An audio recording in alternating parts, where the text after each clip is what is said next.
America. So I'm sure the Miss America pageant is going to do much better after he runs for president. All right, here we go. 3, 2, 1.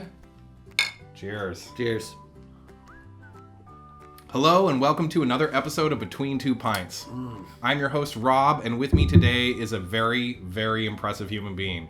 It is Christian Doyle. Wow, it's very rarely that somebody outside my own family says that I'm very impressive. Well, you know, us Canadians, we love Americans.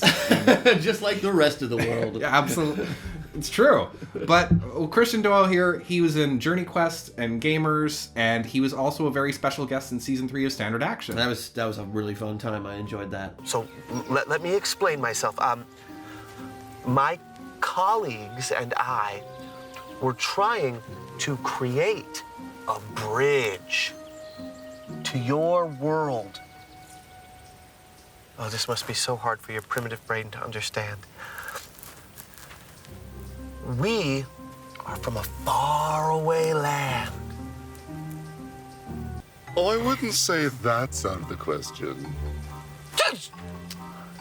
God. That was actually one of the 2 episodes I wrote. So I wrote for you. It was wow. It was a dream I've come never written you anything but an email. I feel.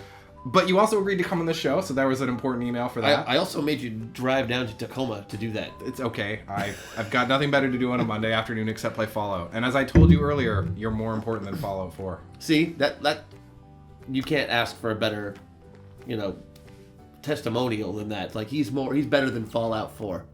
You are. But we're going to talk about something very important. Very important. It's a Kickstarter that got launched last week. Yes, it is. It's a Kickstarter for JourneyQuest Season 3. That's awesome. It is awesome. We got JourneyQuest. off to a really, really strong start. We're over 30% of the way there right now. We're restructuring some backer rewards to make them a little bit more enticing so we can push people over that extremely, high looking budget, because we're asking for a lot of money this time. You are asking for like about $400,000? $420,000. But now they can see JourneyQuest Season 2 and online, right? Yeah.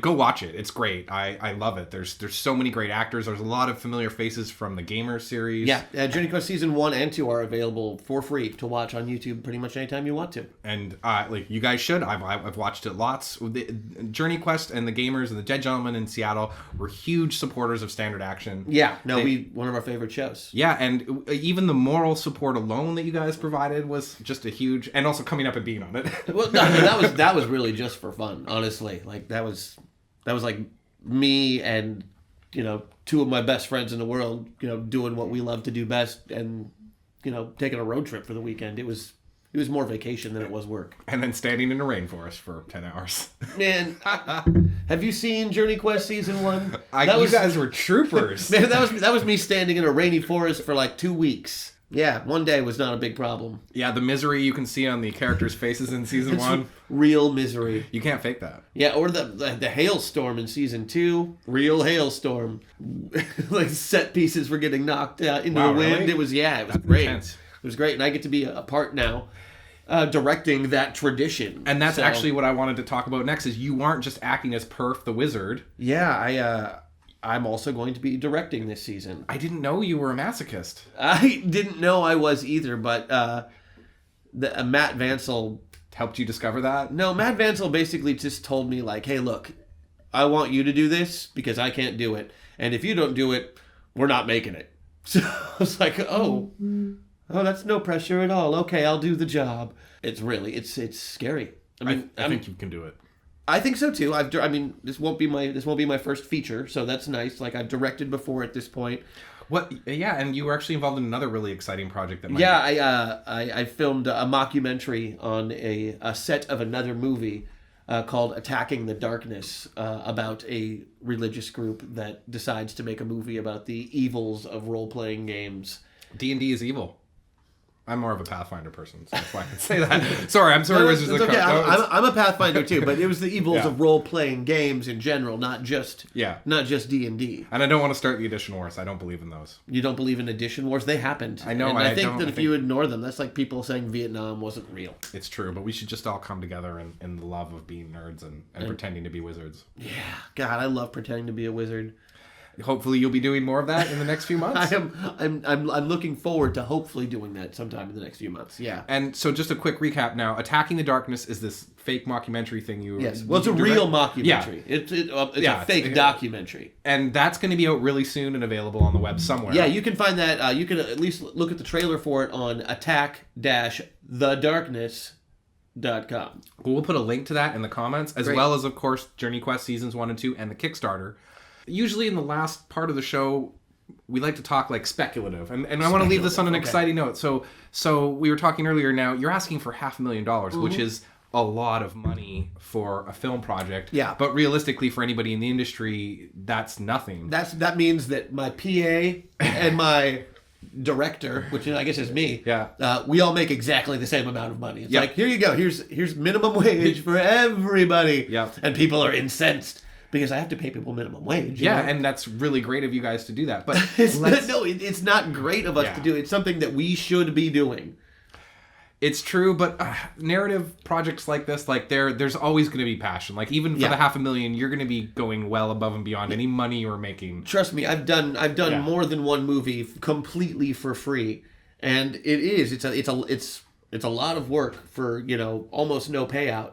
So let's just do it because we love it. So let's pretend there is a payout. Let's pretend that JourneyQuest blows up because Between Two Pints is huge. We have a huge viewership. Right. Yes. All dozens of them. But as long as they're all like billionaires. Yeah. They're fine. So say you have $10 million to film JourneyQuest. I'm picturing it. And tell me some of the things you would do if you had a $10 million budget. I'm assuming Perf would make out with a lot of supermodels. I don't want to mess with the story at all. That's the big important thing for me is that I stay as close to Matt Vansel's vision of what JourneyQuest is as possible, because that's why I fell in love with the show to begin with.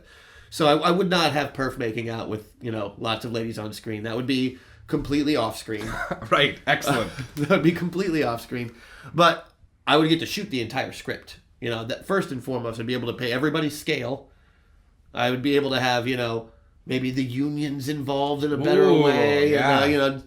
Make it, make sure everybody is getting what they deserve on this. And because people at this point, if they're doing JourneyQuest this time, they've done JourneyQuest before. This is crew coming back, this is cast coming back, and they've been involved. And some of them are far away. Like they're not. Yeah, no, we've got to bring people in from across the country, if not across the world. Sometimes, When we had Bob Sapp on the show in season 2, we had to bring him over from Japan. It wasn't it wasn't like something that was convenient for him. He did it because he loved the show. Yeah. And Fran Kranz did it because he loved the show, and we all do it because we love the show, not because it's a moneymaker for us. So with that kind of money, with $10 million, everybody still makes the same. Right. But it's at least $1 more an hour. Okay. At least $1 more. It's a lot of hours. That's a lot of hours. It is. It's a lot of hours when you think about the hundreds of hours. I mean, I'd set aside another month or 2 for filming instead of shooting the entire thing in 15 days. I would work around people's schedules as best I could instead of saying, "Hey, are you available on this date?" "No." "Okay, because we can call another actor." Because right now we're on like this tiny budget and this really, really short schedule where we've got to tell a 2-hour story in 100 minutes. Yeah. And just cram it through. And then, we cut out scenes that I love. We cut out characters that I love. And I hate doing that. So everything goes back in. We're shooting everything. Yeah, that sounds great. And I think that, we're good enough at making cheap film. Well, with that $10 million, we'll just use 5 of it for JourneyQuest 3 and then just do the other 5 for JourneyQuest 4. Film it all at the same time. That would also be excellent. And this is exciting, too, because you guys are running your Kickstarter right now, but, you're ready to shoot. It's April, right? The producers on this, they have that budget set aside. Everything is, pretty much ready for them to go.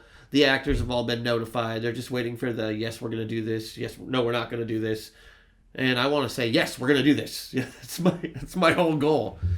And then, of course, I'd say that there'd probably be at least $150 to $200 left over after that $10 million has been spent. And with that... You could have one hell of a pizza party. Yeah, that's either pizza or maybe tacos. I like tacos. I think that's a very alternative plan. Uh-huh. You're probably going to be... I know I've done, I was shooting with a friend for his feature on the weekend, and it was pizza. And yeah, so, tacos definitely sound like a great plan. Pizza's great, but aim high, What about poutine? Poutine tacos. Wow. Poutacos. Poutacos. We need to start a cooking show and just like all the uses for poutine. I could do eggs Benedict poutine. Okay. You could do poutacos. So next time you're down here, that's what we're doing. We're doing a cooking show I'll bring an about apron. poutine. I'll lend you one of mine because I have many. So you've heard it here, folks. Donate to the JourneyQuest Season 3 Kickstarter so that I can come back down here next month. And we'll do a poutine cooking show. Yeah, and we can talk about the successful Kickstarter and make amazing poutine. I want you to do this. Plus an apron fashion show. I've got an apron that's actually a purple item. It's got the item description from like World of Warcraft and Perfect. It's amazing. Perfect. Also, before we go, you can check out our show next time you're in town too, because we do the show here in Tacoma every month. What show? Hat Trick Pony, the Zoe improv group that does Gamers Live every year. We do a monthly show here. A monthly show. A monthly show here in Tacoma every month. What first week of? Second Sunday at 7:00. Excellent. Well, I will come back, and even worst case scenario, I'll be back here just to check that out. But more likely, we will be down here to do a poutine cooking show, and to check out your amazing improv show. Thank you, Christian Doyle. Good to be here. You are an impressive human being, and I cannot. So are you, wait. Rob. Flattery will get you everywhere. Good. But I can't wait to see JourneyQuest Season 3. I can't wait to see more of Perf, and I can't wait to see you directing something else cooler. And you should not be. You should also be as excited. Check it out. We can do this.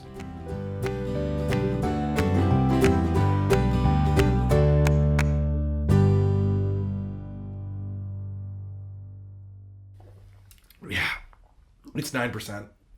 Yeah, I'm feeling all 9%. Well, I think that went well. I think so too. You did really well. Obviously, an improv artist. Clearly a master in my craft. I was in the other room, but I heard every. And we got good timing. Brilliant. It was okay.